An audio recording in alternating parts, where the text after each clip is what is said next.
Video বানিয়ে না তাহলে।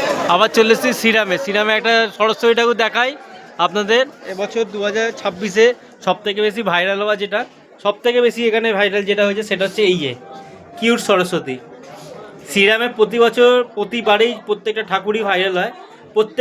প্রত্যেকটা ঠাকুরেতেই এক একটা করে চমক দেওয়া থাকে। তার মধ্যে এই ঠাকুরটা দেখুন একদম সুন্দর, চমকের মতন চমক। দেখুন আরও একটা ঠাকুর দেখাই শ্রীরামে। দেখুন চার হাতে সরস্বতী দেখুন।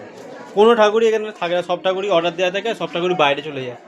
এই দেখুন আরেকটা ঠাকুর দেখাই আপনাদের। এইটা দেখুন একদম দুর্গা পুজোর মতন লাগছে, পুরো দুর্গা পুজোর আগে একদম যেন দুর্গা ঠাকুরের মতন একদম ঢাকে বা একদম সেই সাজ, সেই রূপ। দেখুন প্রতিবারেই একদম সেই শ্রীরামেতে প্রত্যেকবার এক এক রকম একদম থাকে।